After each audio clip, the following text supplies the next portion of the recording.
जय श्री राधे कृष्णा। आप सभी को कृष्ण जन्माष्टमी की बहुत बहुत शुभकामनाएं। आज मैं आपके साथ में भोग प्रसाद की रेसिपी शेयर कर रही हूँ, जिसे आप ठाकुर जी के भोग में लगा सकते हैं कृष्ण जन्माष्टमी पर। मैं आपके साथ में यहाँ पर पंचामृत, पंजीरी और मेवा पाक की रेसिपी शेयर करूँगी। हमारे यहाँ तो यूपी में बहुत ही ज़्यादा धूमधाम से मनाते हैं कृष्ण जन्माष्टमी को। आप मेरी वीडियो कहाँ से देख रहे हैं मुझे ज़रूर कमेंट सेक्शन में बताइएगा। पंजीरी बनाने के लिए मैंने यहाँ कुछ मखाने ले लिए हैं, बादाम, काजू, नारियल ले लिया है और साथ ही मैंने चिरौंजी ले ली है और थोड़ा सा गोंद ले लिया है। गोंद बिल्कुल ऑप्शनल है, आप चाहें तो इसे स्किप भी कर सकते हैं। तो पंजीरी में हम पंचमेवा का इस्तेमाल करेंगे। बिल्कुल धीमी आंच पर देसी घी डालते हुए मैंने इसमें थोड़ा सा गोंद फ्राई कर लिया है। प्रसाद बनाते वक्त आप कोशिश करें कि आप प्रसाद देसी घी में ही बनाएं तो ज़्यादा अच्छा है। साथ ही मैंने यहाँ बादाम और काजू को भी फ्राई कर लिया है। घी थोड़ा मैंने और बढ़ा दिया था, यहाँ मैंने 1/4 कप के करीब घी ले लिया है। उसमें मैंने 1 कप के करीब डाल दिया है आटा। अब हम बिल्कुल सिम गैस पर आटे को अच्छे से भून लेंगे जब तक कि इसका कलर नहीं चेंज हो जाता और इसमें अच्छी सी खुशबू नहीं आने लगती। साथ ही साथ मैं यहाँ पर ड्राई फ्रूट्स भी काट लूँगी। यहाँ मखानों को मैं छोटा छोटा काट लूँगी और यहाँ नारियल है ना, उसको छोटे वाले कद्दूकस से कस लूँगी।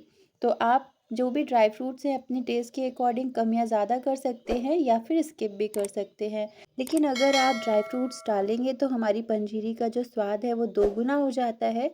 तो गोंद अच्छे से ठंडा हो गया था, उसको मैंने ग्लास से इस तरह से क्रश कर लिया है। साथ ही पंजीरी को भी बराबर चलाते रहना है।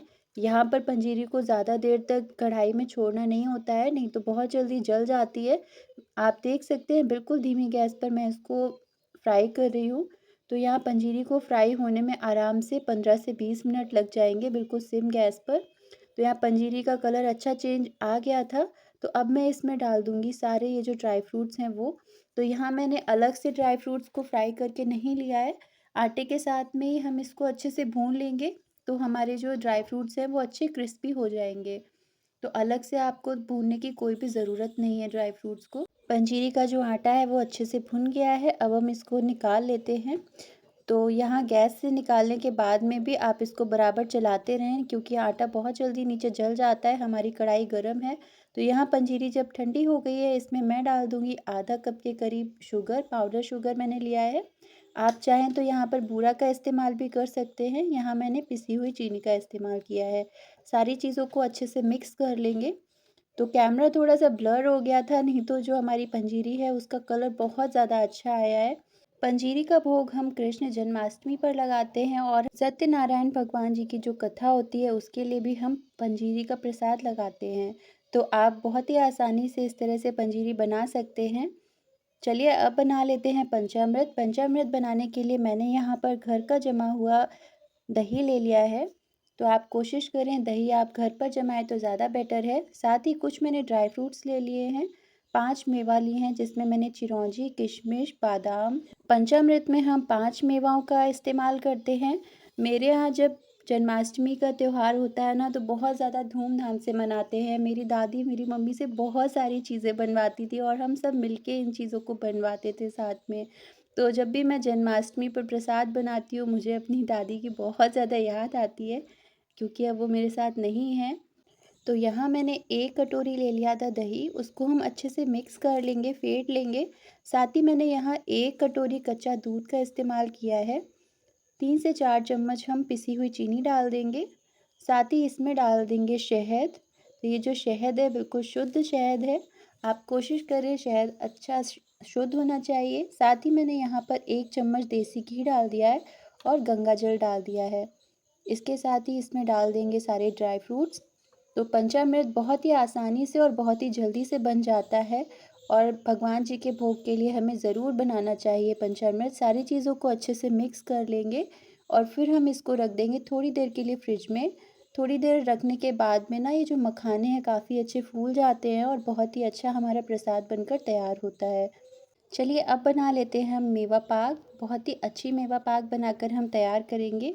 इसके लिए हम यहाँ पर नारियल कद्दूकस कर लेंगे। आप चाहें तो यहाँ पर डेसिकेटेड कोकोनट का इस्तेमाल भी कर सकते हैं, पर ये जो नारियल का जो फ्लेवर आता है बहुत अच्छा आता है इसमें। एक कढ़ाई में मैं यहाँ पर देसी घी ले लूँगी और अब हम यहाँ पर थोड़ा गोंद यहाँ पर फ्राई कर लेंगे।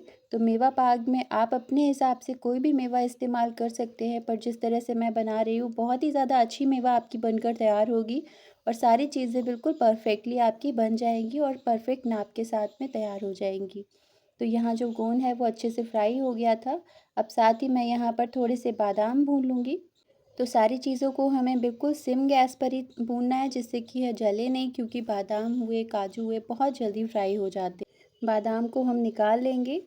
साथ ही यहाँ पर हम डाल देंगे काजू। तो कोई भी आप ड्राई फ्रूट्स जो भी आपके पास नहीं हो वो उसको आप टोटली स्किप कर सकते हैं या कम या ज़्यादा भी कर सकते हैं। तो फ्रेंड्स, अगर आपको मेरी रेसिपी थोड़ी सी भी अच्छी लगती है तो रेसिपी को ज़रूर लाइक किया करिए, और अगर आप मेरे चैनल पर नए हैं तो मेरे चैनल को ज़रूर सब्सक्राइब कर लीजिए और ऑल वाला बटन ज़रूर दबा दीजिए, जिससे कि मेरी रेसिपी की हर एक नोटिफिकेशन आपके पास पहुंच सके। तो यहाँ मैंने कुछ मखाने ले लिए हैं, उनको भी अच्छे से फ्राई कर लेंगे हम बिल्कुल क्रिस्प होने तक। तो मखानों को क्रिस्प होने में 7 से 8 मिनट लग जाता है। तो मखानों को भी हम निकाल लेंगे। सारी चीज़ों को आपको अच्छे से फ्राई कर लेना है, बिल्कुल क्रिस्प करके फ्राई कर लेना है, पर ध्यान रहे यहाँ पर जो मेवा है वो जले नहीं, नहीं तो जो टेस्ट है वो हमारा बिगड़ जाएगा मेवा का। तो थोड़ा सा घी डाल के मैंने यहाँ पर थोड़े से खरबूजे के बीज, खसखस और नारियल कद्दूकस किया हुआ ले लिया है, उसको भी हम धीमी आंच पर फ्राई कर लेंगे। थोड़ी सी किशमिश डाल दी है मैंने। तो ये सब चीज़ें जब मिलकर बनती है ना, हमारी मेवा बहुत ज़्यादा स्वादिष्ट लगती है। और कान्हा जी के भोग के लिए ये मेवा पाक ज़रूर बनता है, कान्हा जी का प्रिय भोग है ये। तो यहाँ सारी चीज़ों को मैंने ले लिया है। देखिए मखाने जो है अच्छे से क्रिस्प हो गए हैं। नारियल, खरबूजे के बीज वगैरह को हम यहाँ पर नहीं लेंगे। तो ये जो हमने गोंद, बादाम वगैरह जो लिया है ना फ्राई करके, इन सारी चीज़ों को अब हमें दरदरा सा पाउडर बनाना है। आप चाहें तो यहाँ पर ग्लास से इसको कूट सकते हैं या आप किसी भी चीज़ में डाल के कूट सकते हैं, पर यहाँ मैं पल्स मोड पर मिक्सी को चला के ज़रा सा इसको क्रश कर लूँगी। दरदरा रखना है मुझे यहाँ पर, 2 से 3 बार मैंने पल्स मोड पर चलाया है। देखिए इस तरह से हमें दरदरा रखना है पाउडर, बिल्कुल महीन नहीं पीस लेना है। अब सारी चीज़ों को हम मिक्स कर लेंगे।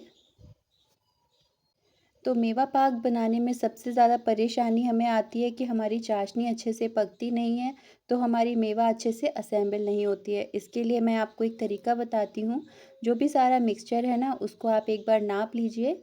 तो जितना भी मिक्सचर होता है, जैसे अभी मैं जो नाप रही हूँ तो मेरा 3 कप के करीब मिक्सचर हुआ था। तो इसका आधा हमें चीनी ले लेनी है। तो यहाँ मैंने करीब सवा कप के करीब चीनी ले ली है और उससे आधा हमें पानी लेना है और एक तार की चाशनी बनाकर तैयार कर लेनी है। तो जब तक हमारी चाशनी बन रही थी, मैंने यहाँ पर एक बर्तन में घी लगा लिया है, जिसमें हम मेवा को स्प्रेड करेंगे, फैलाएंगे। तो ये जो हमारा चाशनी है उसमें अच्छा सा तार बन गया है। तो पूरी चाशनी को पकने में आराम से 7 से 8 मिनट लग जाएंगे। तो यहाँ देखिए चाशनी पक गई थी, तो इसमें हम डाल देंगे अपनी सारी मेवा जो भी हमने मिक्स करके रखी थी। तो अब मैं इसको 2 से 3 मिनट और पका लूँगी बिल्कुल धीमी गैस पे, क्योंकि मुझे यहाँ थोड़ी सी पतली लग रही थी ये। तो जब आपके ये बाइंडिंग फॉर्म में आ जाए ना, जैसे हम हलवा वगैरह बनाते हैं, ड्राई ड्राई सा हल्का हो जाता है, तब आप इसको प्लेट पर या फिर किसी भी बर्तन में निकाल सकते हैं। जिस भी बर्तन में आप निकालें उसमें थोड़ा सा देसी घी नीचे लगा दें, जिससे कि आसानी से रिलीज़ हो जाएगी। देखिए मैंने इसमें निकाल दिया था और इसको अच्छे से हम दबा देंगे चारों तरफ से, जिससे कि कोई भी एयर बबल वगैरह नहीं रह जाए और अच्छे से हमारी मेवा पक के तैयार हो जाए। तो साथ ही मैंने कुछ बादाम डाल दिए हैं इसमें महीन कद काट के, साथ ही कुछ खसखस डाल दिए मैंने, और इन चीज़ों को अच्छे से दबा देंगे और 1 घंटे के लिए इसे रेस्ट पे रख देंगे। रेस्ट पे रखने से पहले आप इसमें एक बार कट लगा लें, जिससे कि इसके निशान बन जाएं और बाद में आसानी से हमारी मेवा अलग हो जाए। तो यहाँ देखिए मैंने इसको 1 घंटे बाद में देखा, बिल्कुल ठंडा हो गया था, बहुत अच्छे से हमारी मेवा पाक जो है वो बनकर तैयार हो गई है। मैं आपको एक पीस निकाल के दिखाती हूँ इसका। ये देखिए आप, बिल्कुल आराम से मेवा हमारी जो है निकल कर तैयार हो गई है और बिल्कुल क्यूब पीस पीस बनकर आया है ना, बिल्कुल भी टूटा नहीं है ना बिखरा है, और बहुत ही अच्छी मेवा बनकर तैयार हुई है और बिल्कुल अच्छे से ये टूट भी रही है। और ये खाने में जितनी ज़्यादा स्वादिष्ट होती है, बनाने में उतनी ज़्यादा आसान होती है, बस कुछ चीज़ों का आपको ध्यान रखना होता है। तो चलिए अब हम प्रसाद की थाली लगा लेते हैं। यहाँ मैंने रख दी है पंजीरी, मेवा पाक, साथ ही पंचामृत, साथ ही इसमें थोड़े से तुलसी दल डाल देंगे। ठाकुर जी का भोग बिना तुलसी दल के अधूरा होता है। कैसी लगी आज आपको मेरी प्रसाद की थाली की रेसिपी मुझे ज़रूर बताइएगा, और इस जन्माष्टमी आप बहुत ही अच्छे से प्रसाद बनाकर तैयार करिए। चलिए मिलती हूँ एक नई रेसिपी के साथ में, तब तक